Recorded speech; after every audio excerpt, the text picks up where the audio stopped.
नमस्कार दोस्तों, हमारी आज की कहानी का नाम है परेशान। अरे बहू, ये क्या छौंक दिया? वो माँ जी, करेले की सब्जी बना रही हूँ। लेकिन मैंने तो करेले की सब्जी बनाने के लिए नहीं कहा। वो माँ जी, आप मंदिर गई हुई थी तो मैंने सोचा अपनी मर्जी से ही सब्जी बना लेती हूँ। हाँ हाँ, अभी 4 दिन हुए नहीं इस घर में आए हुए और अभी से अपनी मनमर्जी चलाने लगी तुम तो। एक हमारा जमाना था, अपनी सास से बगैर पूछे कभी चाय भी नहीं बनाई। उर्मिला जी का पारा 7वें आसमान पर था। सुनैना की शादी को अभी 1 महीना ही हुआ था। धीरे धीरे उसने घर के काम की जिम्मेदारी अपने ऊपर लेनी शुरू कर दी, क्योंकि घर का काम तो घर की बहू को करना ही पड़ता है। पहले 2-4 दिन तो सासू माँ खुद ही रसोई में खड़े होकर उसे समझाती रहती थी कि क्या बनाना है और कैसे बनाना है। सुनैना ने सोचा चलो मैं नई नई हूँ तो अच्छा है, सबकी पसंद नापसंद समझ में आ जाएगी। लेकिन उसे ये पता नहीं था कि हमेशा सासू माँ की इजाज़त लेकर ही कोई भी काम करना पड़ेगा। मायके में तो भाभी खुद ही रोज़ खाना बनाती थी। मम्मी ने तो उन्हें कभी नहीं बताया कि क्या बनाएं क्या नहीं। दूसरे दिन बर्तन धोने की साबुन का डब्बा खाली देखकर नाराज़ होने लगीं। 15 दिन पहले ही बर्तन धोने की साबुन रखी थी, इतनी जल्दी ख़त्म भी कर दी तुमने। अम्मा जी, दिन भर इतने बर्तन होते हैं धोने के लिए तो साबुन तो लगेगा ही ना। लेकिन सासू माँ को उससे भी शिकायत है। एक दिन सुनैना की सास अपनी बहन से फ़ोन पर बातें कर रही थी तो सुनैना ने उन दोनों की बातें सुन ली। सासू माँ कह रही थी, बहन मैं तो अपने घर का सारा काम अपनी देख रेख में करवाती हूँ, नहीं तो बहू अपनी मनमर्जी करने लगेगी। तू भी अपनी बहू को कस के रखा कर, नहीं तो घर में तुम्हें कोई नहीं पूछेगा।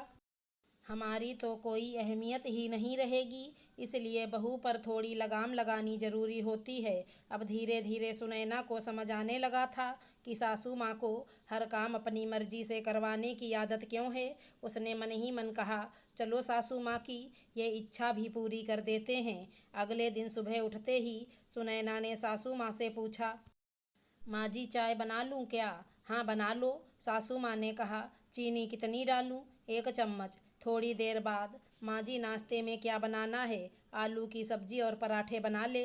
सासू माँ खुश हो रही थी कि बहू आज तो सारे काम पूछ पूछ के कर रही है। वो पूजा करने के लिए बैठने ही वाली थीं कि सुनैना ने फिर आवाज़ लगाई, माँ जी कितने आलू की सब्जी बनानी है? अब बहू इतना पूछ रही है तो सासू माँ भला कैसे ना बताएं। उन्हें रसोई में जाना ही पड़ा।